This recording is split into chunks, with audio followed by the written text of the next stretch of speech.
Raju sound बहेरा के YouTube channel में अपने सबक स्वागत अछि। एहि चैनल के सब्सक्राइब करी आ घंटी के निशान के जरूर दबावी। पर बैसल छथी बरुआ भिखारी बनके, बरुआ भिखारी बनके, बरुआ भिखारी बनके, बरुआ भिखारी बनके, बरुआ भिखारी बनके।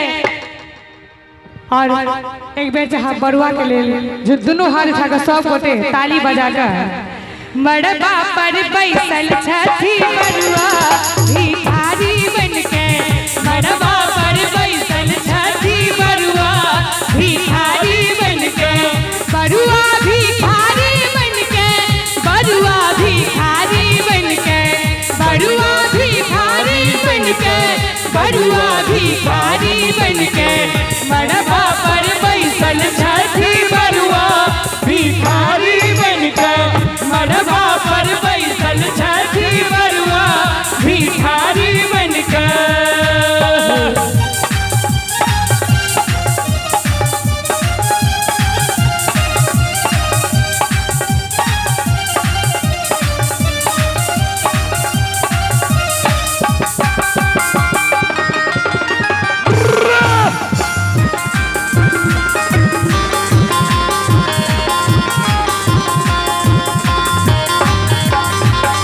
बरुआ के मामी भिख लेने ठाड़ा चले,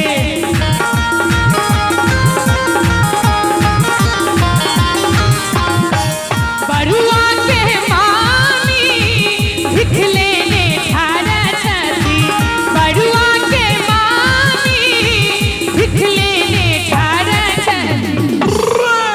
लेकिन कि बरुआ के मामी भिख लेने ठाड़ा छथी, भीखोने लई छथी बरुआ भिखारी बनके, भीखोने लई छथी बरुआ भिखारी बनके, बरुआ भिखारी बनके, बरुआ भिखारी बनके, बरुआ भिखारी बनके, बरुआ भिखारी बनके, मड़बा पर बैसल छथी बरुआ भिखारी बनके, मड़बा पर बैसल छथी बरुआ भिखारी बनके। कि डगरा डगरा बीच गोकुला नगरिया, हे गोकुला नगरिया बधैया बाजे, डगरा डगरा बीच गोकुला नगरिया, हे गोकुला नगरिया बधैया बाजे, हाँ बधैया बाजे, बाबा नंद के दुआरिया बधैया बाजे, बाबा नंद के दुआरिया बधैया बाजे। डगरा डगरा बीच गोकुला नगरिया, हे गोकुला नगरिया बधैया बाजे, हाँ बधैया बाजे। और एक बेर सुंदर सन बधैया ला ताली बजा दियो तो सब आदमी। कथी बरुआ के चाची ओ हेते ने बाद में कि अहाँ के मनसा पूरा देब हम, किया टेंशन ले छी। हाँ बधैया बाजे, बाबा नंद के दुआरिया बधैया बाजे, बाबा नंद के दुआरिया बधैया बाजे।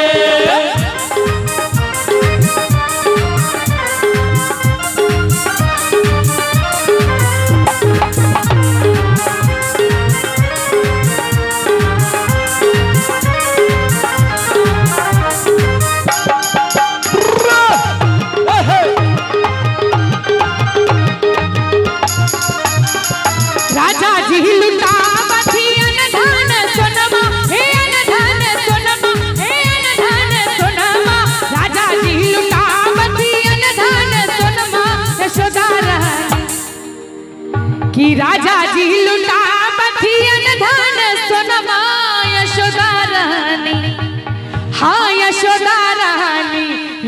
पियरी चुनरिया यशोदा रानी, लाल पियरी चुनरिया यशोदा रानी।